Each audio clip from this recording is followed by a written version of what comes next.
chapter 30. Hezekiah sent word to all Israel and Judah and also wrote letters to Ephraim and Manasseh inviting them to come to the temple of the Lord in Jerusalem and celebrate the Passover to the Lord the God of Israel. The king and his officials and the whole assembly in Jerusalem decided to celebrate the Passover in the second month. They had not been able to celebrate it at the regular time because not enough priests had consecrated themselves and the people had not assembled in Jerusalem.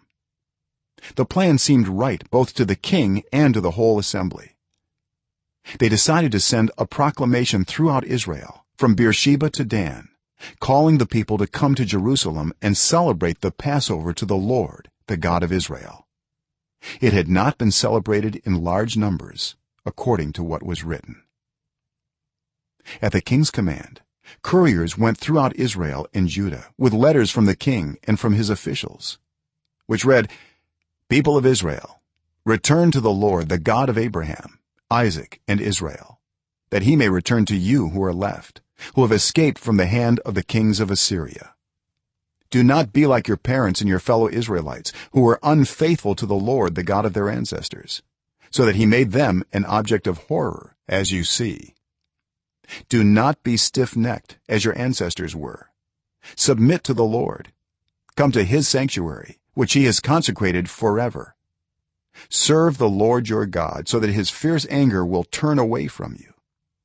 If you return to the Lord, then your fellow Israelites and your children will be shown compassion by their captors and will return to this land.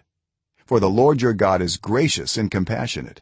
He will not turn his face from you if you return to him."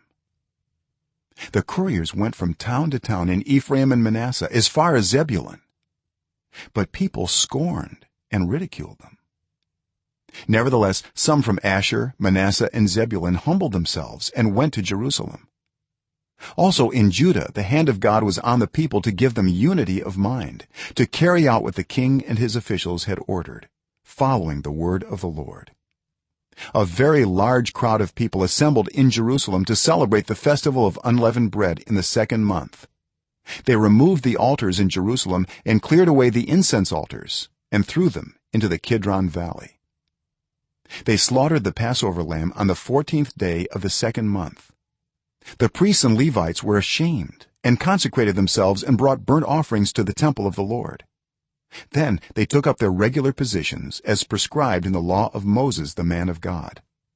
The priests splashed against the altar the blood handed to them by the Levites.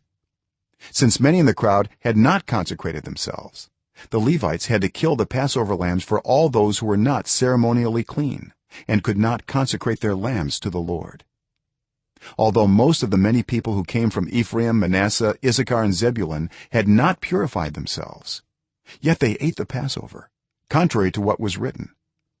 But Hezekiah prayed for them, saying, "May the Lord, who is good, pardon everyone who sets their heart on seeking God, the Lord, the God of their ancestors, even if they are not clean according to the rules of the sanctuary."